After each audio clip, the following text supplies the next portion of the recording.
Imam Hussain, the grandson of Prophet Muhammad, peace be upon him and a central figure in Islamic history, has been praised by various great personalities across different cultures and religions. Mahatma Gandhi, the Indian leader and philosopher, said, "I learned from Imam Hussain how to achieve victory while being oppressed." Charles Dickens, famous English writer, said, "If Imam Hussain had fought to quench his worldly desires, then I do not understand why his sister, wife, and children accompanied him. It stands to reason, therefore, that he sacrificed purely for Islam."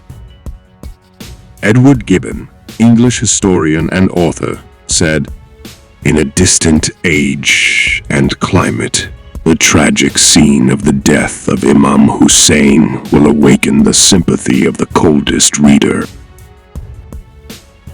Rabindranath Tagore, Indian poet and philosopher, said, "In order to keep alive justice and truth, instead of an army or weapons, success can be achieved by sacrificing lives."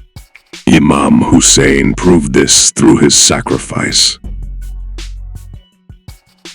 Thomas Carlyle, Scottish historian and essayist, said, "The best lesson which we get from the tragedy of Karbala is that Imam Hussain and his followers were the rigid believers in God.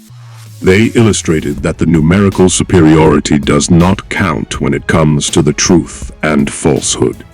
The victory of Imam Hussain despite his minority marvels me."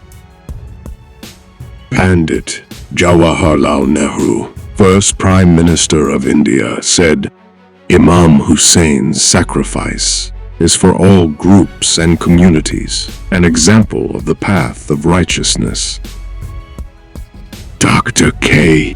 Sheldrake, famous English author, said, "Imam Hussain marched with his little company not to glory, not to power or wealth, but to a supreme sacrifice, and every member of that gallant band, male and female, knew that the foes were implacable and the odds against them.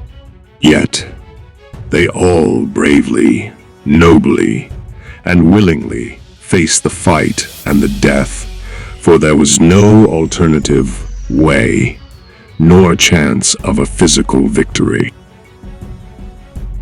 Dr. Sir Muhammad Iqbal, famous poet and philosopher, said, "Imam Hussain fell like an epic hero. He remained steadfast in his principles, and his martyrdom served as a clarion call for the downtrodden and the oppressed."